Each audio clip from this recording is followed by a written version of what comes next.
My name is Henry Goodman. I am the father of 3 kids, and I have a wife whose name is Jenny Goodman. I live in Cincinnati, Ohio. I'm here to tell you about a rather disturbing experience I had involving a used camcorder I got off eBay. It's strange. Both me and John's problem happened when we bought something off of eBay.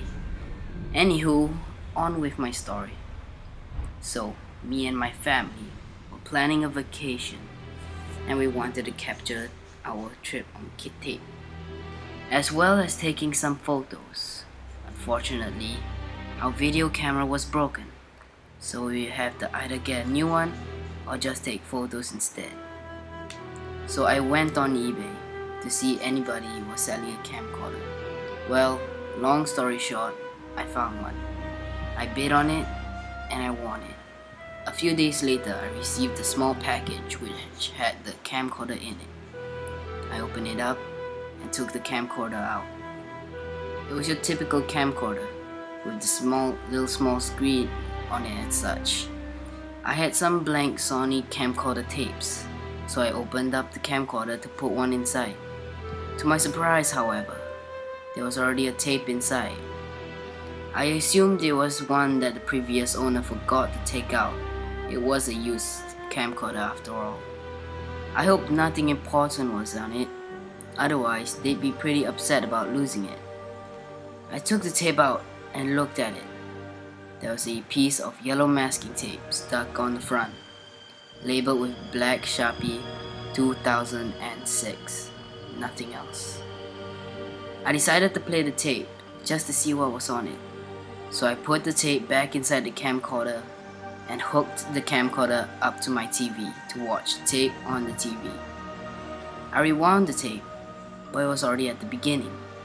So I did the usual crap and to play a tape from your camcorder on the TV. The tape started with 10 seconds of a blank blue screen. Then it cut to someone filming a school playground on a cloudy day. Kids ran around and played, but whoever was filming seemed to be interested in one of them. A little girl, probably around 5 years old, with pale skin, brown hair, brown eyes, and wearing a yellow coat. Whoever was filming seemed to be following her and watching her play. Sometimes, the person filming would talk to the girl, and it was a man's voice. He called the girl Alice, and I assumed the person filming was the girl's father. I assume it must have been some recording of her last day of school or something. So if that was a recording of the cameraman's daughter's last day of school, it must have been important to him. I felt bad for him losing something this precious, but I had little time to ponder that, because suddenly a very loud droning buzzing sound burst from the speakers, scaring the living crap out of me. The scenery had changed. It was now nighttime, and the school was deserted except for the girl. All the while, that ear-piercing buzz sound continued to sound from the TV speakers as I plugged my ears. The girl was turned away from the camera, so I couldn't see her face. She just stood there, motionless. Then she turned to face the camera, and what I saw, well, I didn't see that one coming. The girl's eyeballs were gone. Just dark, empty sockets where they should have been. There wasn't blood or anything. The eyeballs were literally just gone. Her mouth was drooling some kind of disgusting green slime, and her nose was gone. Not like it was cut off, but just not there. Just plain skin where it should have been. Think of Patrick from SpongeBob. You get the idea. The scene then burst into static. The buzzing noise stopped, but you could hear the sound of knives slicking against flesh and blood-curdling screams. Then the scene returned, and the girl was hung by a swing in the swing set, with several nasty wounds around her body, and a bloody knife laying on the ground below her. Her eyeballs were still gone, and her mouth still dripped the weird green slime. She had no nose. The tape was silent, no loud buzzing or anything, just silence as the girl dangled around. heart pounding so hard it threatened to burst. Scared out of my mind because of the sudden buzzing noise and, to a lesser degree, the disturbing footage that accompanied it, I sprinted over to the TV and shut it off. I ejected the tape from the camcorder, shut the camcorder off, and hooked it from the TV. I took a hammer and smashed the tape to tiny pieces. Breathing heavily, still not sure what the heck just happened. I sat back down on the couch and just stayed there for a while, staring at the blank TV screen. After I had finally calmed down, Jenny came home from the grocery store. I helped her bring the groceries in.